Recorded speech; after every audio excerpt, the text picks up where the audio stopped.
Hey y'all, it's Angela coming back from Communing with Cards with another VR that my camera's crooked, but that I've been wanting to do for a while. This one is Collections Meet Decks, which is a VR to a tag that was created by Candy Soul and Soil.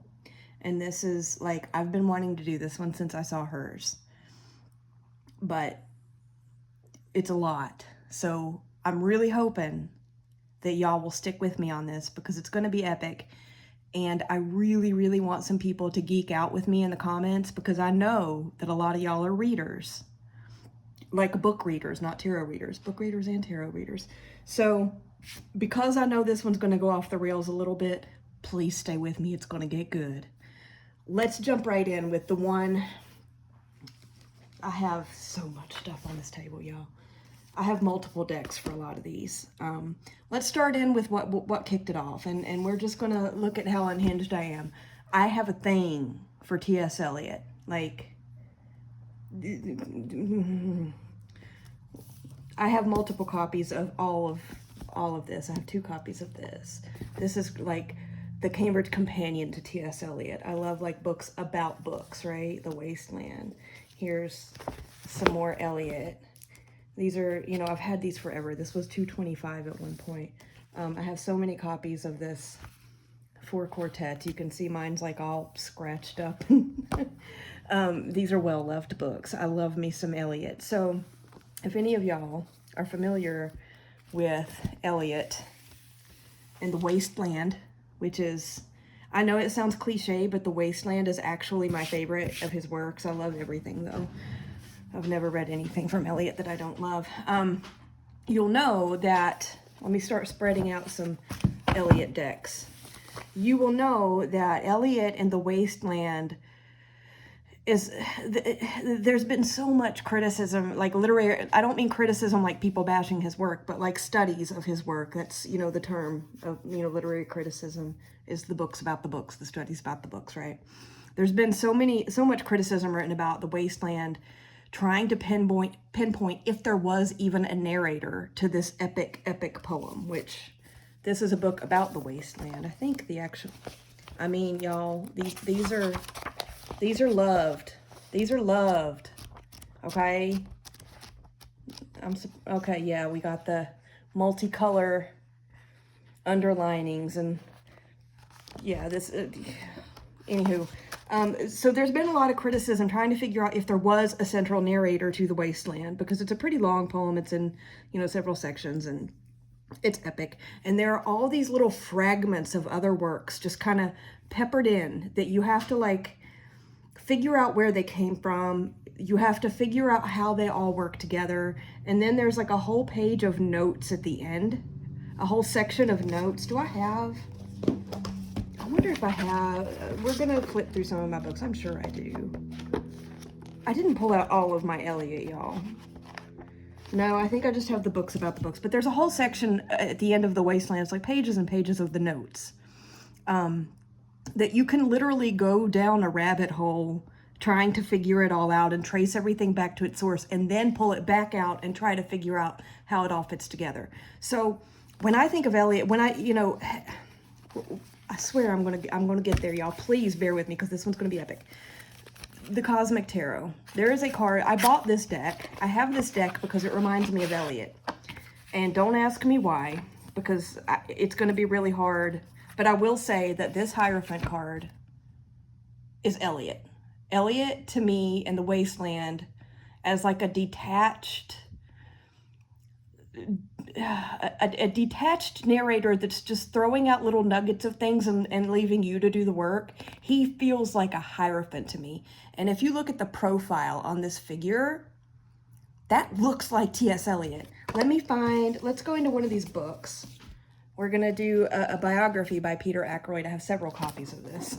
And I'm gonna find a photo of him where you can kind of see that profile. Bear with me. So many, oh, I love, y'all, me and Eliot are like deep. He doesn't know it, but we are. Okay, this one might be, this is actually a drawing of him, but like, See how angular that face is? And like, so look at that photo, or it's actually a drawing of him, a painting or a sketch or something of him. And then look at this. Look at the profile on that Hierophant. Like, Eliot is the Hierophant of modern literature in my brain. Okay, I'm not going to spend too much time on the Cosmic Tarot in general, but I will say that there are little nuggets thrown through this deck that I'm sure were not intentional. But there are some that really, there's so much, I see so much Game of Thrones in this, which obviously that can't be intentional because this deck was like well before Game of Thrones. Is this not Syrio from Game of Thrones, the dance instructor? Arya's dance instructor? Like, that's so him. I mean, this is, what's his name? The guy from Dorne, the Red Viper, who, Pedro Pascal, I think is the actor's name. Like, that's so him. I mean, I wouldn't think of him as the Prince of Pentacles. I would put him in the wand suit. But does that not look like him? Yes. I mean, this is Varys, the spider. I think that reminded me of what's his name? The Red Viper again. Anyway, yeah. The Cosmic Tarot, Eliot is the Hierophant. Heck to the yeah. Oh my God. So there's more with Eliot. But wait, there's more. I really hope some of y'all geek out with me in the comments, because this is like passion meets passion for me. Like the tarot and modern literature, and especially Eliot. We're going to get through the Eliot, and then it's going to speed up, I promise. So I had to pull out an OG Rider-Waite-Smith. I don't know. I have no idea where I got this one. This one predates my Mountain Holler / Hollow Valley book or deck, but I have no idea where I got it or when. So, collected poems, it's got the Wasteland in it. So there is a reference to the tarot in the Wasteland. And it's in the Burial of the Dead, the very first section. You probably can't see this. Let me zoom in. Madame Sosostris, famous clairvoyant, had a bad cold, nevertheless is known to be the wisest woman in Europe with a wicked pack of cards. Here, she said, I'm going to comment on this later. Here, said she, is your card, the drowned Phoenician soldier. Those are pearls that were his eyes. Look. Here is Belladonna, the lady of the rocks, the lady of situations. Here is the man with 3 staves, and here the wheel, and here is the one-eyed merchant. And this card, which is blank, is something he carries on his back, which I am forbidden to see. I do not fear the hanged man, fear death by water. Dude, this was 1922, okay? The White Whale, he wrote it before then, but it was published in 1922. It's like a cornerstone of modern literature. I mean, for sure. But, I mean, okay. They mentioned the wheel. They mentioned Belladonna, the Lady of the Rocks. Now, I don't know who that is, but I picture it as the Queen of Swords. Because, yes, she's up on a mountain, I think, with the clouds rolling in, and I don't know. The man with 3 staves. Here's our Hierophant, Eliot. I mean, the man himself, who has a bit of High Priestess in him. Judgment is another card that makes me think of so much of Eliot, because he really did, like in his actual life, he did start questioning a lot of his beliefs and his faith later in life, and ended up joining the Church of England. But anywho, the drowned Phoenician soldier and the hanged man. I should have pulled the hanged man out of here.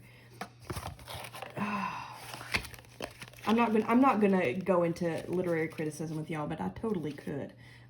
So you gotta pull out an RWS, right, if you're gonna talk about Eliot in the Wasteland, because he actually references the tarot in there. Now, what I did say I was gonna talk about, in lots of like interviews and essays and things like that people did with Eliot over the years, because he died in the 1950s, he was asked about that portion of the Wasteland, you know, mentioning the tarot, and he swore he knew nothing about it. Really.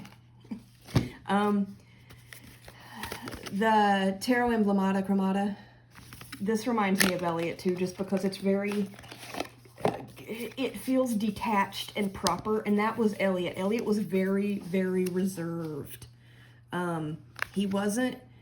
He didn't outwardly appear like the mystic or anybody incredibly artistic. I mean, he worked at a bank for the love of God, and then he worked as a publisher. But The King of Swords in this one, I mean, is, you know, deliberate execution of the pen and sword, wise counsel and authority. Eliot is the Hierophant in the Wasteland, was totally the authority of all these weird little fragments that he took from everything and threw together into a stew and left you to figure it out. I mean, oh, y'all. Oh, I'm getting excited. Can you tell I love me some Eliot? Sorry, I keep bumping the camera. One more on Eliot and then we'll move on. Because there's another... Now, again, I'm talking about The Wasteland a lot because it is his best known work, and it's also... It is my favorite, even though that sounds kind of a generic answer, but I love everything by him. Insomnia. There's another section in The Wasteland. I promise this is the last time I'm going to dig into an Eliot book. It's not in the Burial of the Dead. It's in What the Thunder Said, I think. Is it? Yes. Okay, I actually have 2 cards I want to show from this. So, this is in What the Thunder Said, where they're going through the dry rock with no water and the water with dry rock and no rain and blah, blah, blah. It's like controlled hysteria kind of moment within this poem. And they're talking about walking through the dry mountain with no water and blah, blah, blah. Who's the third who walks always beside you? When I count, there are only you and I together, but when I look ahead up the white road, there is always another one walking beside you. Gliding wrapped in a brown mantle, hooded. I do not know whether a man or a woman, but who is that on the other side of you? That is so 8 of Cups in this deck to me. And I mean, think the 8 of Cups walking away from something, right? And like this figure, I mean, every figure in the Insomnia could be that, but yeah, this one. And then there's one more. Where is it? Where is it?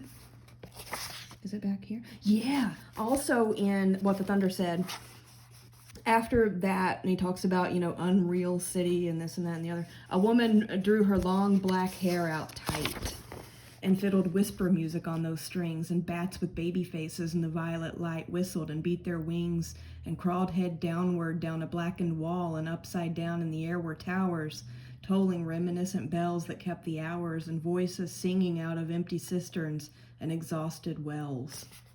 Sweet Lord. That reminds me of one of 2 cards in Insomnia, the Queen of Cups, and I'm just thinking about that long dark hair that you could be drawn out and played and, you know, whispered or fiddled whisper music on those strings. I mean, the Queen of Cups, and of course the Empress. My lighting is horrible up in here. We are actually starting to see hints of fall in the mountains, y'all. Anyway, okay. I promise I'm not going to come back to Eliot. We're going to move on. But these are like my favorite books. This is a collection of my favorite books. They are well loved. They are read. They are not sitting on a shelf gathering dust. Like they are all up. I'm all up in these books, okay? Next, where do I want to go? There's so many opportunities. Let's go. Okay, so we just went with a modernist. We went with Eliot. Let's go with Hemingway, because, I mean, Hemingway. This is the Nick Adams stories. I have multiple copies of this. I don't think this is my original marked up copy. No, it's not. There's no scribbling in here. But this book, when I left the mountains when I was younger and thought that it would be cute to move out into the world, like into bigger cities, it doesn't matter where I went. It's not interesting. When I got on the airplane to leave, this was the book I took with me. My original copy, which is somewhere in this house, actually still has the airline napkin in it. This is a receipt. This is not it. From when I went there. So the Nick Adams stories, there's one story in here. It's very famous. The most famous story in here. This is a collection of short stories by Hemingway, but it works very well together as a cohesive whole. And it all revolves around the same main character named Nick Adams, who was, you know, basically a symbol for Hemingway himself post-war. So there's one in here. It's called Big Two-Hearted River. Anyway, it's basically about Nick Adams, that character. He's left, the war is over, he's come home, he's out in nature, and he is a completely broken man. This is World War I. He's a completely broken man, like he's broken. He's barely holding it together. The whole the whole book, there's that story, and then there's another one in here that I love called Now I Lay Me, are like exercises in controlled hysteria. I mean, this man is hanging on by a thread. And what he does in The Big Two-Hearted River, this sounds incredibly boring, but it's masterfully written. He goes fishing, and, you know, he packs some food with him in his fishing gear, and he goes, and he can't think about what happened. He can't think about anything that's not concrete, that he can't touch, see, hear, smell, taste. That's all he can do, because nothing else, he can't handle anything else. Like, if you have any interest in modern literature or classic literature and you have not read the Nick Adams stories, please do. I picked Woodland Wardens for this simply because, for the most part, you know, you're looking at an animal and a plant. Those are things that he would have seen in the forest where he went to go fishing. And look which one I just stopped on, the badger and the ginkgo healing wounds. My God, I did not do that on purpose. Minimal keywords. I think that if Nick Adams, the character in that series of short stories, had this deck with him, he would have had to cut off the keyword because it's too abstract and it's not something he can process.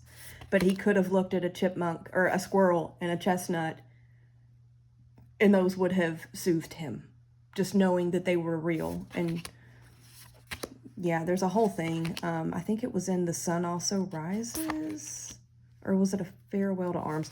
I don't know.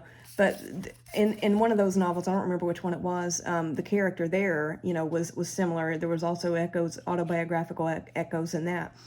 And he said something about, I don't have that one handy to read the quote, but something about how abstractions like, you know, honor and valor and bravery and victory and things like that had no meaning anymore after the war. The only thing that mattered was like street signs and solid things like an animal and a plant, you know, things that you could experience directly with your five senses.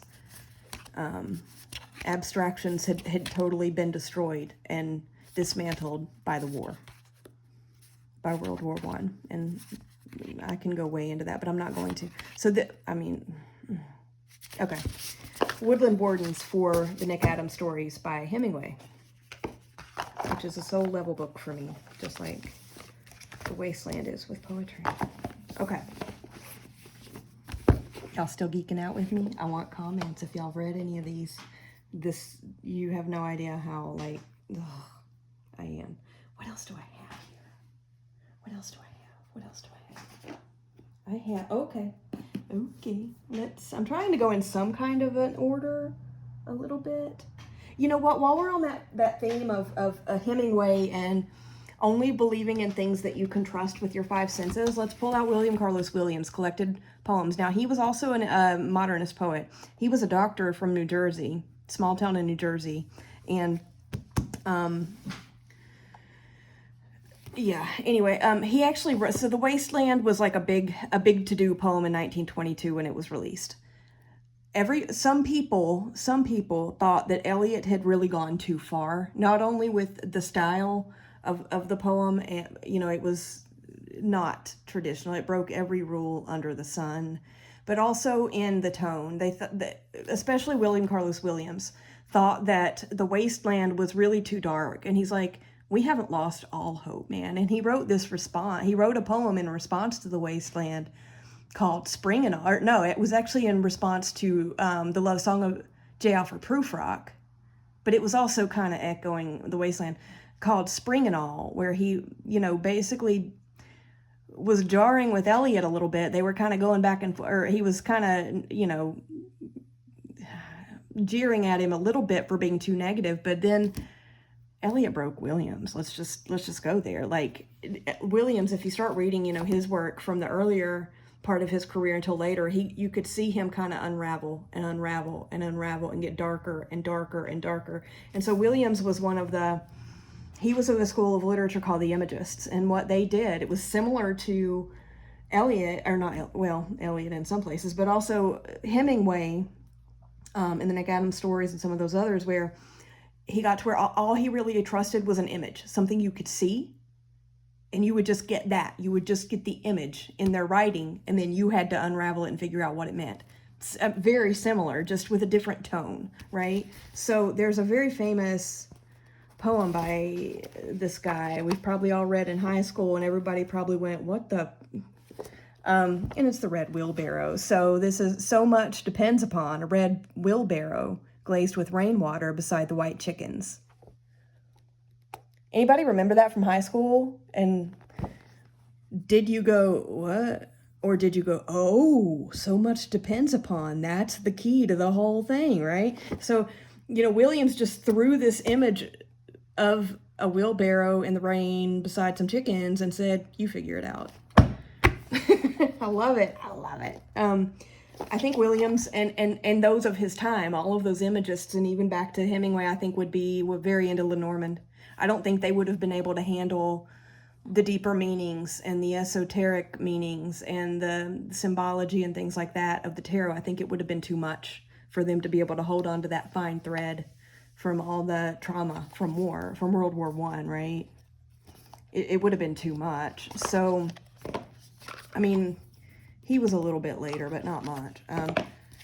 This is my Wildera Lenormand by Morwenna Artaud. She also has a few really good decks. I think she just put out a Majors Only Tarot too. Check her out. Her work is amazing. So, I mean, just literally fox, garden. I mean, we all know Lenormand, right? Scythe, tower, bouquet, ring. You know, these are things that they, you know, a boat they could see. They could touch the boat with their hand. They could hear the water from the boat. And they could, you know, one way that Lenormand is explained is like, you know, putting these cards down and almost forming, you know, concrete, you know, direct sentences out of them. I think that they could, I think that generation, the lost generation of World War I think they could have handled this much more than they could have handled or been drawn to anyway, you know, the tarot. I think the tarot would have been too much. And so I think, you know, Lenormand for these imagists and the modernists in general would be perfection. So William Carlos Williams and his school of the imagists, we're going with Lenormand in general, specifically my Wildera deck. Okay. Thank you, William Carlos Williams. Next, who do we have? I'm literally stacking decks on the floor over here. I'm going to have such a mess. Let's go to Milan Kundera, because who does not love Milan Kundera? The Unbearable Lightness of Being. I have so many copies of this book, it's ridiculous. That's part of my book collection, is like, if I see, you know, a collected works of Eliot, for example, or The Unbearable Lightness of Being, or the Nick Adams stories, if I see it in a bookstore, you know, either Barnes & Noble or a used bookstore, I cannot abandon it on the shelf. Like, I just can't, I can't do it. So I have so many copies of all of these. So The Unbearable Lightness of Being, this book broke me. Every time I read this book, it breaks me. And I can't let myself read it unless I'm in a place where I can handle it. I have some more of his books too. I've got the Book of Laughter and Forgetting. Beautiful, beautiful, laughable loves. But nothing can beat The Unbearable Lightness of Being. If you know, you know. If you haven't read it, I highly recommend it. I chose Black Violet. The Unbearable Lightness of Being, it is brutal. It is brutally, beautifully painful, tragic. Oh, so good. Stark.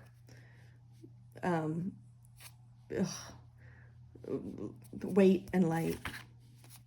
Right? The dark and the light. Gosh, y'all. Gosh. I mean, it's just so good. I mean, and the other, I wish I could have found my other copy. It must be in the other room, but I have one copy. There's a bowler hat in this novel that's like a huge symbol that kind of goes through several different parts, and I have one where the cover is black and white and it's just an image of that bowler hat. I wish I could have found that one. It would have worked better with this deck, but yeah, just Simplicity, black and white, but heavy with meaning, right? The unbearable lightness of being. Milan Kundera. Unbelievable. He wrote another one that I've got somewhere. It's called Life is Elsewhere. Oh, so good. Let's just end on death, shall we? Oh, love it. Okay, so that was Kundera. I have several of his books out here, but specifically referring to the unbearable lightness of being. So good. All right. I'm gonna have fun cleaning up after this one. While we are on disturbing books, let's continue with Kurt Vonnegut. I have 2 copies here of Slaughterhouse-Five. Slaughterhouse-Five is World War II. It's the bombing of Dresden, and Billy Pilgrim is the main character, and there's reference in here to Billy coming unstuck, which is a colloquial way of basically saying having a nervous breakdown or something, which is very, I mean, like, it's not a joke. Like, if you read this book, it's humorous. There is some humor in this book because it's Vonnegut, right? It's Kurt Vonnegut. But it's that tragic, painful humor that you know is being used as a coping strategy, right? So good. For this, there's a reason that I chose these 2 decks. I chose Visions in the Liminal Space as an oracle deck. This is Bakara Wintner. Carrier Weather. I was just talking about that in another video. Anyway, okay, yeah. Knock Knock TikTok. I mean, this is so Vonnegut. This card should be the title, the cover photo of a Vonnegut novel. Strangely Perfect Timing. The High Road. Oh, geez. You know not what they do. They know not what they do. Oh, my goodness. The subtitle for Slaughterhouse-Five, a lot of editions of it, it'll be called Slaughterhouse-Five or the Children's Crusade. They know not what they do. Quiet Desperation. Oh, God. Until all are free, none are free. Fortune favors the bold. Cosmic Fuckery. Yes. Let's just... So then I'm going to go into Curious Creatures. Harrow of Curious Creatures by Chris Ann. There is a reason that I chose this deck to go with Slaughterhouse-Five. Let me open the deck, and then I will open the book. So, this is the deck, and I had to put the death card on top because human body, chicken head, human body, ostrich head. There's a hummingbird. I think that's another ostrich. I'm not sure. Human body, ostrich head. And then all these creatures that have a human body and an animal or a bird or something head, right? Like, it's a completely absurd. Well, so was Vonnegut's writing. So, but specifically these birds, I was hoping to goodness there was a flamingo in here, but I couldn't find one when I just flipped through. So, Billy Pilgrim, the main character of Slaughterhouse-Five, was a chaplain's assistant in the war. And there is, he's described throughout the book as being like really tall and really thin, and one of his shoes that he wore in the war as the chaplain's assistant had the heel broken off of it, so he wobbled and walked crooked and looked and moved very awkwardly. And so let me see if I can find the first one. The first okay, yeah.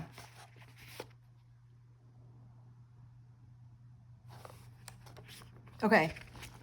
Billy was wearing a thin field jacket, a shirt and trousers of scratchy wool, and long underwear that was soaked with sweat. He was the only one of the 4 who had a beard. It was a random, bristly beard, and some of the bristles were white. Even though Billy was only 21 years old, he was also going bald. Wind and cold and violent exercise had turned his face crimson. He didn't look like a soldier at all. He looked like a filthy flamingo. The third and then they go through, you know, people being shot, right? The third bullet was for the filthy flamingo who stopped dead center in the road when the lethal bee buzzed. Sorry, my phone's ringing. When the lethal bee buzzed past his ear, Billy stood there politely, giving the marksman another chance. It was his addled understanding of the rules of warfare that the marksman should be given a second chance. The next shot missed Billy's kneecaps by inches, going end on end from the sound of it. There's another section in here where, there's another passage in here where it refers to him as, oh gosh. Under morphine, Billy had a dream of giraffes in a garden. The giraffes were following gravel paths, were pausing to munch sugar pears from treetops. Billy was a giraffe too. He ate a pear. It was a hard one. It fought back against his grinding teeth. It snapped in juicy protest.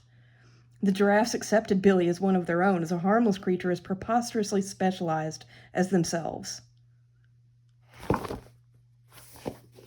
I wish there was a flamingo. I think there is a giraffe, but I didn't pull it out. But, I mean, just the preposterousness of some of this stuff. And it keeps saying in here, you know, and then the liminal space in this, it keeps saying in here that Billy kept losing time. Where is one? Yeah. Anyway, Billy kept losing time.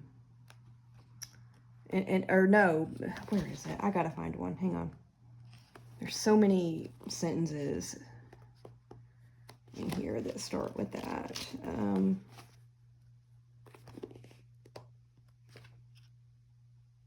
I'm probably not going to find one. I'm not going to make y'all sit and wait, but this book is amazing. Oh, it became unstuck. Billy Pilgrim has become unstuck in time. And it just keeps, there are so many paragraphs in here that start with that sentence. Billy Pilgrim had become unstuck.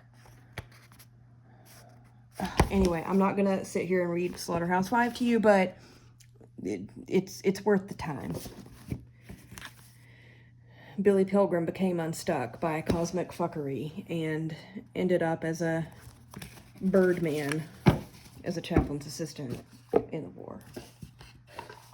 If y'all have read any of these books or like geeking out on literature and decks, please let me know, because like this is like passion upon passion for me, and I would like to know that I'm not the only one. I only have a few left, I promise. Okay, we're gonna go quickly to I've got Ceremony by Leslie Marmon Silko and also Yellow Woman and the Beauty of Spirit.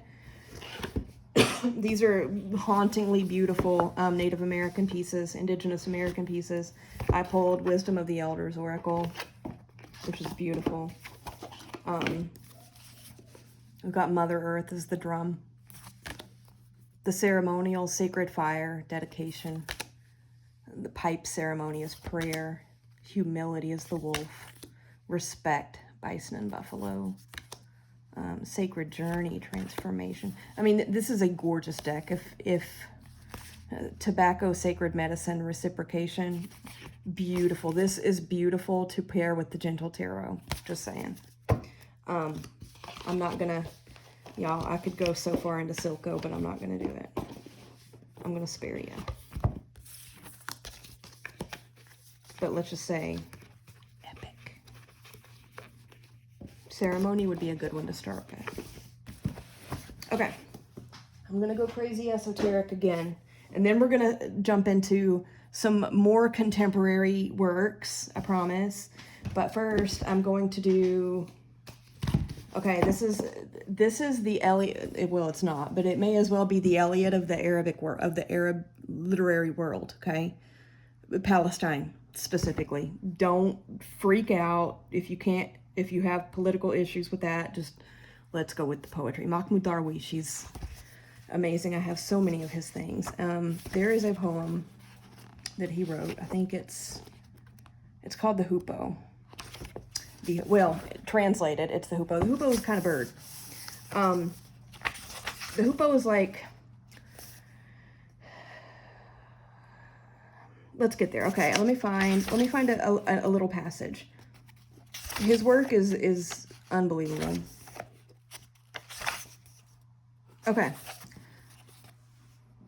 The Hoopoe as a bird is tied to Egyptian mythology. You can look that up, but also to Persian mythology largely, with Farid Undin Attar, The Conference of the Birds, which is a classic. Now, a lot of us haven't heard of it because it's Persian, but it actually is. It was written in the 12th century, I think.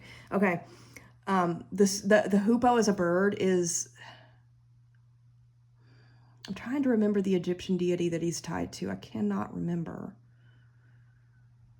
But anyway, he's like a mystic. He's a crazy mystic, and he's like the eyes, the ears, and the word of God, kinda, but kinda not. Let's read a little bit of this. Okay. So I'm going to start with the section that says he said, and that's like the group of people that the hoopoe bird is talking to, narrating. He said, "To follow me, take off your bodies and abandon this earth mirage. To follow me, abandon your names and don't ask for an answer. The answer is the road, and the road is nothing but vanishing into fog." We said, Did Alatar put a spell on you and obsess you with poetry? Alatar is Farid Undinatar from the Conference of the Birds, 12th century Persian mysticism. He said, "He spoke to me and disappeared into the valley of love." We asked, "Did Al-Amari gaze upon the valley of knowledge?" He said, "The path was futile." And Ibsina, he said, we asked, "Did he answer the question? Did he see you?" He said, "I see with the heart, not with philosophy." "Are you a Sufi then?" we asked. He answered, "I am the hoopoe. I want nothing. I want only to have no want." And he disappeared into the realm of his longing. This gets so deep. This is a poem of exile. This is a poem of looking so deeply for a faith and a belief system that you feel has been lost. There's like a whole like reverse prayer situation in here. Oh, and then Farid al-Attar, basically, the 12th century mystic who did the Conference of the Birds. This is like, let's see if they give a really good... It's an allegorical rendering of the Islamic doctrine of Sufism, a system concerned with the search for truth through God. I can't speak today. It describes the conference of the birds of the world when they meet to begin the search for their ideal king, the Samur bird. On hearing that to find him they must undertake an arduous journey, the birds soon express their reservations to their leader, the hoopoe.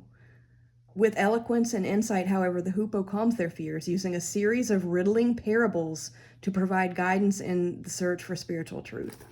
And there are these little parables all the way through this, and it is epic. This is not my working copy either. I bought 2 copies of this a while back because I knew my husband would want one. But anyway, I chose for these 2, the Conference of the Birds and the poem of the Hoopoe by Darwish, the Super Oracle, because it's very mystical. And I'm going to try and speed up going from here, guys. I really only have 2 more books to go through after this, I think. The Nothing card. I am the hoopoe. I want nothing. I want only to want nothing, right? Mysticism, magic, gnosis, unconscious, oracle, myth, silence. And then, the deck gives you just these images with no keywords and you figure it out. Psyche. I mean, y'all, I could geek out on this stuff. I really am trying to be brief because I spent a ton of time lecturing about it and basically giving a class lecture on Eliot. For that, I apologize, but also I don't because, yeah. So that was the Super Oracle with Persian mysticism, basically. Next up, I'm going to go to a fun little book. It's fun. It's a Brazilian novel by Jorge Amado. It's called Dona Flor and Her Two Husbands. The premise of this book, I haven't read this in ages, but I love it, and it is stuck very firmly in my brain. Okay, I'm just going to read you the little blurb, which is basically the premise of the novel. It surprises no one that the charming but wayward Vadinho, I can't pronounce his last name, dos Camarais, a gambler notorious for never winning, dies during Carnival. His long-suffering widow, Dona Flor, devotes herself to her cooking school and her friends who urge her to remarry.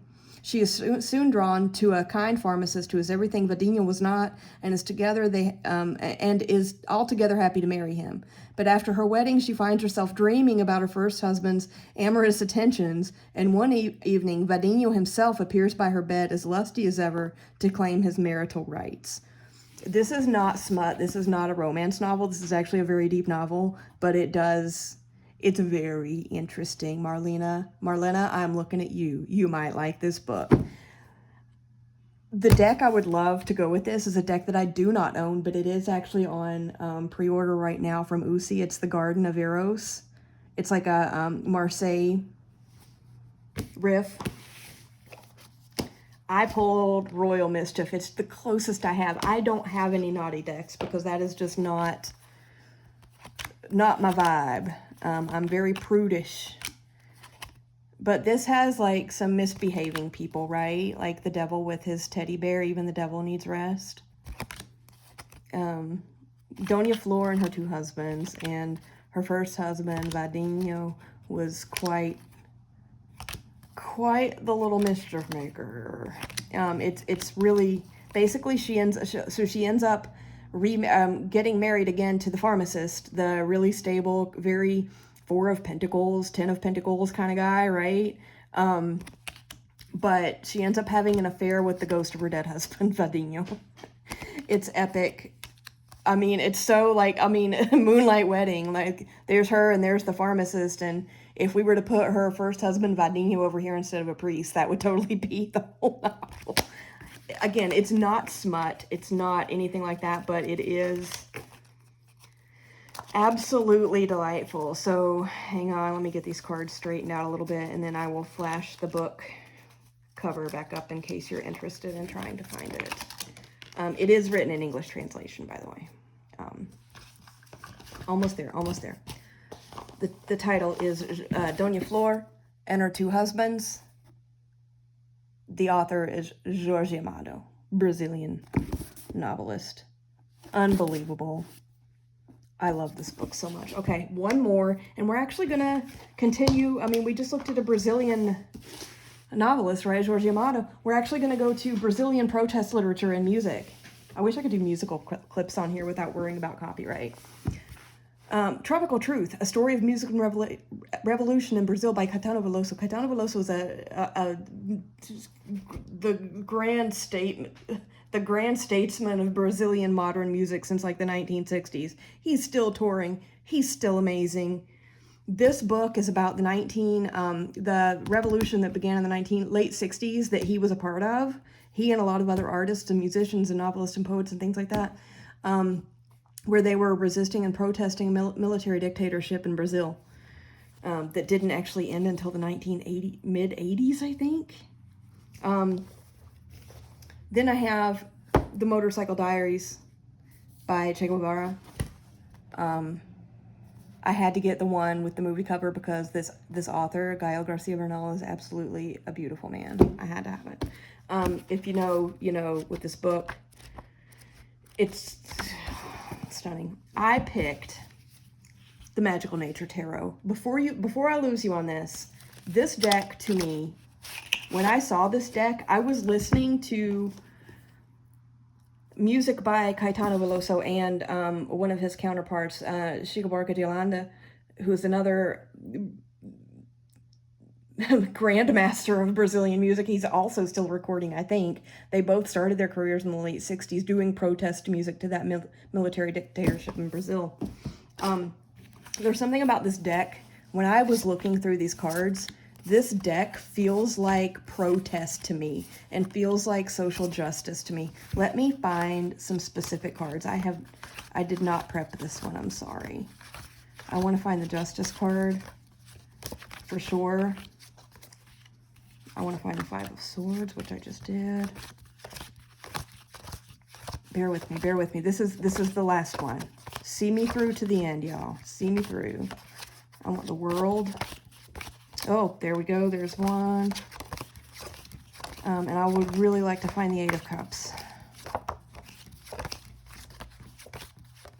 I guess I could let y'all look at these as I flip through, right? This is the most gorgeous collage work I have ever seen in my life. And this is like analog collage. Like, I think that's what it would be called. I don't know.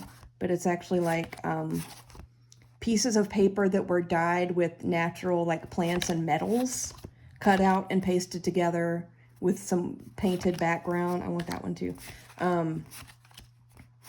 To make these images. And it is stunning. And this deck has such a voice. Okay, that's enough for me to show, to say why this deck feels like social justice. And political protest to me. I'm not going to talk politics and tell you which sides I go with. We're not going there. All I'm going to say is this is the Justice card. Hands raised in solidarity.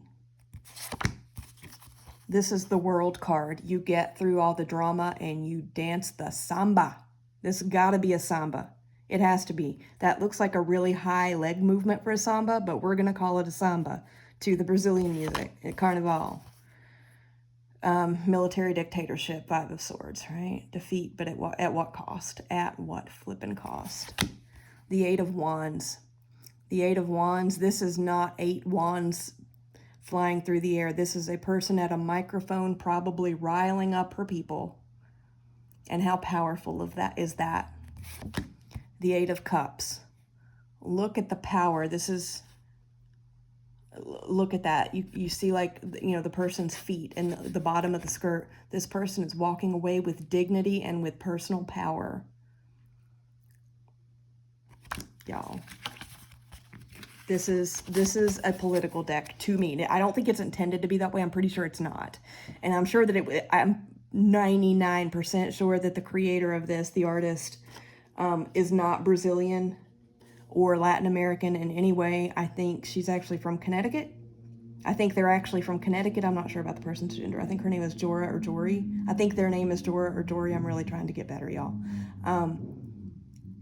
But when I saw these cards, these specific ones, in a walkthrough of this deck, I was hearing in my head Brazilian protest music to a military dictatorship in the late 60s. I love that musical style. Like, it wasn't by accident. I actually like those artists a lot. Yeah. Those are the ones I've got. Y'all, I could go on for days on this prompt. You have no idea. I tried to narrow it down as much as I could for the sake of this video. I don't even know how long this thing is. We're close to 50 minutes. If you have hung out with me on this and geeked out on literature with me, I love you. Thank you so much. Please, please, please, please, please, let's chat in the comments about favorite books and decks that go with them. Like, not just like tarot books, right? Like, I got some tarot books too, but I'm talking like novels. I'm talking, you know, Slaughterhouse 5. Let's put a deck with Slaughterhouse 5. What deck would you put with Slaughterhouse 5? I want to know. If anybody is interested in me in continuing this discourse, if you would like me to do more installments of literature meets decks, I can go on for a really long time. Let me know. Otherwise, I'm going to give you guys a break. My throat is sore because I have been just chitter chatter for close to an hour now. And love you guys. Comment, like. This is the passion of all passion video for me. Thank you, Candy Soul and Soil, for this tag. It brought me so much joy. I have been so much enjoying everybody else's. You guys have a good evening. Let's just end on this image of this Justice card from the Magical Nature Tarot. Have a good evening. Love ya. Bye.